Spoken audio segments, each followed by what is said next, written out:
Evelyn's discovery of Adrian's betrayal did not destroy her, it remade her.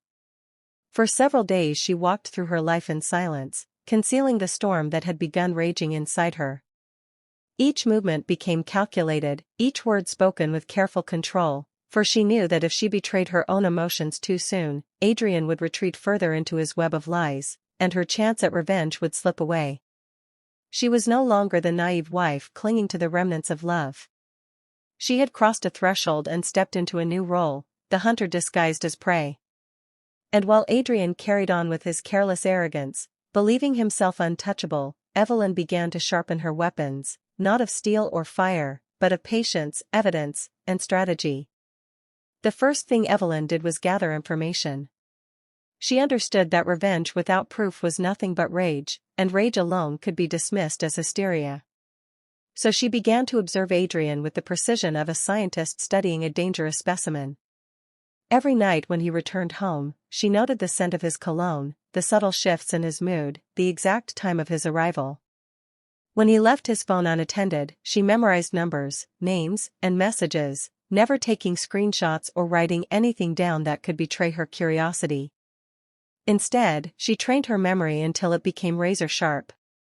She knew the woman's name within 2 weeks, a colleague from his firm who had recently joined. Clara Reynolds, young, ambitious, and reckless enough to believe that her affair with a married man could remain hidden. Evelyn did not hate Clara. In fact, she barely thought of her at all. Clara was nothing but a pawn, a predictable weakness that revealed the true nature of Adrian. The enemy was not the mistress, but the husband who had chosen deceit over loyalty. Evelyn's second step was to expand her knowledge of Adrian's finances and social connections. She had always trusted him to handle their investments, their joint accounts, their long-term planning. Now, she dug into the documents stored in their shared study, carefully memorizing account numbers, tracing patterns of withdrawals and deposits. She discovered subtle irregularities, money siphoned into accounts under Adrian's sole control, gifts purchased that never reached her hands, hotel bookings charged discreetly to his business credit card. With each discovery, Evelyn's fury hardened into focus. She was not simply going to expose him, she was going to dismantle the empire of control he had built, brick by brick, until nothing remained but his humiliation. But revenge is not only built on facts, it thrives on performance. Evelyn began to play the role of the devoted wife more convincingly than ever before. She kissed Adrian good morning with a smile that never reached her eyes, listened to his fabricated stories with an expression of tender concern, and even encouraged him to take more business trips, knowing each one would deepen his sense of invulnerability. At night, when he drifted into sleep, she would lie awake, her mind mapping out the path ahead, not a single confrontation, not a single tear until the exact moment she chose. Adrian, blinded by his ego, never noticed the transformation. To him, Evelyn remained the obedient partner, while in truth she had become his silent executioner, preparing the stage where his downfall would be witnessed by everyone he sought to impress. Her preparations extended beyond their home. Evelyn reached out, carefully and discreetly, to the people in Adrian's professional and social circle. She reignited friendships with women at charity events, attended luncheons she had once ignored, and offered her warmth to colleagues who had always lingered on the periphery. Through these connections, she began to weave a network of quiet allies, people who trusted her, who confided in her, and who unwittingly provided her with pieces of information about Adrian's reputation, his weaknesses, and his blind spots. It was astonishing how much people revealed when they believed you were harmless. Evelyn mastered the art of listening, of gently coaxing details from others without ever seeming inquisitive. Slowly, she began to construct not only a case against Adrian but also the stage upon which his mask would be ripped away. It was not enough to ruin Adrian privately, Evelyn knew that true revenge required spectacle. Adrian thrived on admiration, his colleagues respected him, his friends envied him, his family believed in his perfect marriage. To strike him down in secrecy would be satisfying but incomplete. No, Adrian's punishment would come in the form of exposure, the kind that shattered reputations and turned whispered doubts into public condemnation. And so Evelyn began to imagine scenarios, a business dinner where truth might spill, a family gathering where his lies might collapse, a carefully timed revelation that would leave him standing alone while every eye turned against him.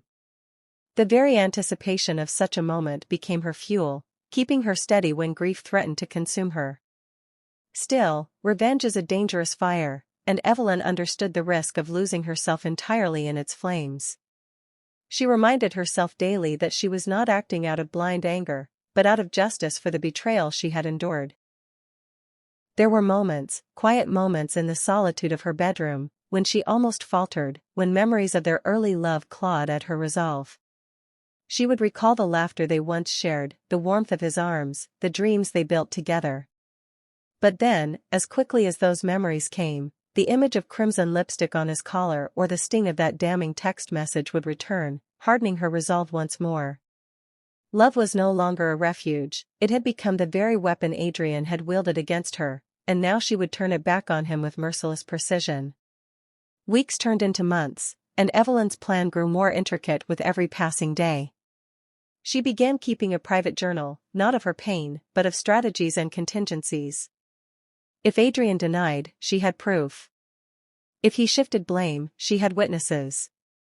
If he attempted to silence her, she had already shared fragments of her evidence with trusted confidants, ensuring that his secrets could not be buried.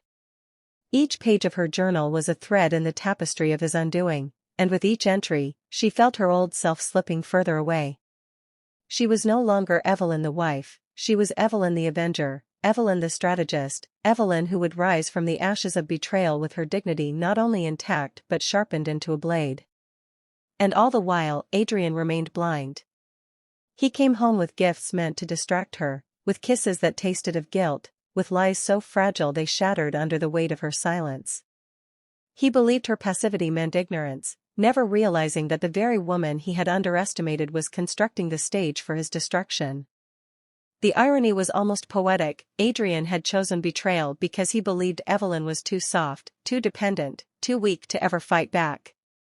Yet it was that very underestimation that ensured his downfall, for Evelyn was no longer merely waiting for justice, she was creating it. By the end of that second month, Evelyn stood before her mirror one evening, studying her reflection. She no longer recognized the woman staring back. Her eyes, once gentle, now carried a glint of steel. Her smile, once innocent, now held secrets Adrian could never fathom. For the first time since their marriage, Evelyn felt powerful, not because Adrian gave her that power, but because she had seized it back. Her plan was in motion, her resolve unshakable, and the path ahead clear. She whispered to her reflection, not with despair but with a promise, he will never see it coming. And in that whisper, the second chapter of her revenge was sealed.